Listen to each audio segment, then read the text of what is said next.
Yes. Okay. You want me to start that story? Yes, go ahead. You know what to say. The Rahab story is a long story, but anyway, I'll try to summarize that story.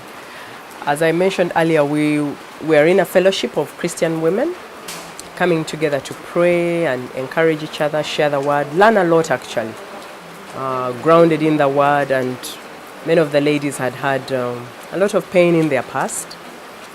But then we were at that place and we had a slogan, free to love and serve. And we're thinking, would love to serve in community, would love to serve a certain group of people. But the question was who? Of course, that question was not who should we serve in the sense that there is nobody we can help. In Uganda, everywhere you turn, there are family members, there's everybody in your church, there's a lot of need. But we particularly wanted God to lead us to a group of people to serve.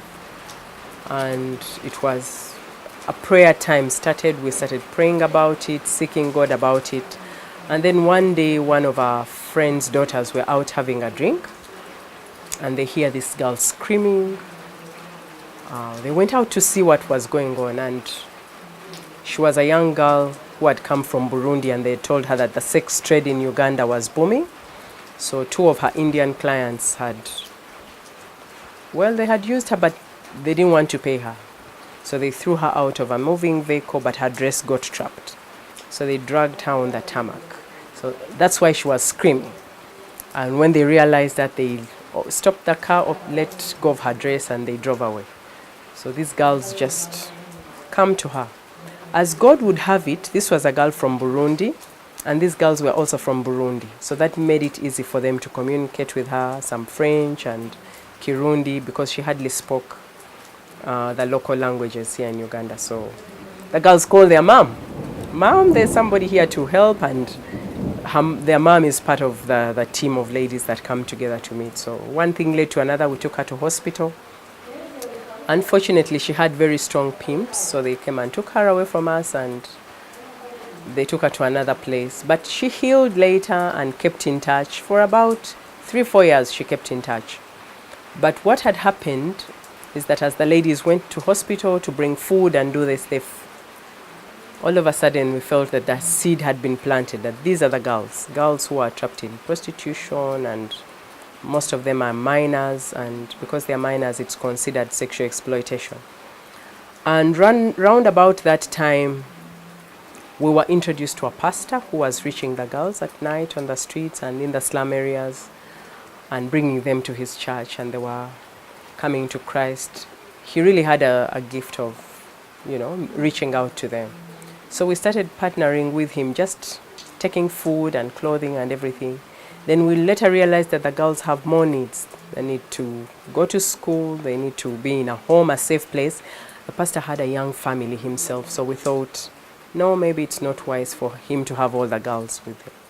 So we started looking around for a house. We got a house. We were thrown out of our first house because we were too many teenage girls. And then we got another accommodation. So slowly by slowly, the vision was forming to reach these girls. We were clueless about how to work with such a target group. We don't know how to work with rehabilitation and everything. But one thing we knew is that we wanted to serve them and bring the best out of them. And I think that's the uniqueness of Rahab as the organization and our work. We were not an organization that was started because somebody brought funding and gave us money to do work. We actually started serving and realized we needed a framework of an organization because there are guidelines and rules that govern working with children, especially the fact that we're working with minors. And so that's how we started. And our first group was really girls below 18 years. And we've had 10-year-olds, 12, 13, 14, 17, 18. We had our youngest who was 7 because we withdrew her with the mother. And so she came to our home with the mother. Some of the mother's clients would, try to molest her. So she was one of the youngest we brought in. And we've been with her all these years, and she's an amazing girl. We have a process we like to call it just the 3 phases, that we withdraw, we rehabilitate, and then we resettle. And the withdrawing part involves us going out to the field to minister to them, to create linkages, friendships basically, that will help a girl gain some level of trust until we can bring them to the home. And in the home we have the rehabilitation process starting. Just restoring structure in their lives, having a loving mother, having loving and supportive interactions with them, counseling, medical attention, and many of them will come in with STDs or post-abortion infections, or some have had children. They've used all kinds of drugs and witchcraft and all kinds of concoctions to sustain them in the trade. So medical support is a big thing. The feeding program is also a huge thing. Many of them have nutritional issues. In that trade, life is very erratic and people don't tend to have healthy meals. So again, we bring them in. There's a lot of conflict when the girls first come because the trade is very territorial. So when they come, they are extending some of their wars and what. And so you've got to learn to manage a lot of conflict when they are newer. And then the whole assessment of skills.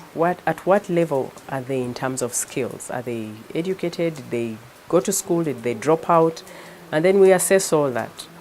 And because we are working with minors, we felt we won't just take a 10-year-old to a vocational institute to learn how to sew or anything. We decided to integrate them back into formal school. And we decided a boarding school model because we felt that is a more regulated model, because when they're at home, we can oversee. At school, the teachers are there, we work in partnership. We were very hesitant about a day school because we didn't know how to supervise the in-between, especially very early in the rehabilitation with pimps out there. So we decided a boarding school model, and it has worked well. It gives a lot of stability, and it helps them to focus more. Part of the withdrawal process is also identifying their next of kin. Where are their families? Because we meet them in brothels, in lodges, and they are not with family most of the time. So we identify, we trace, we do background checks and traces. And one of the things we've discovered is that they don't have father figures in their lives. Most of the background checks have led us to a mother or a grandmother, an aunt or a sister. And the same goes for resettlement. When we are resettling, it's rare that we'll resettle in a family that has a father. Still, maybe it's a single mom or a sister, an aunt. And that for us is a key indicator that missing a father figure could be one of the push factors into sexual exploitation.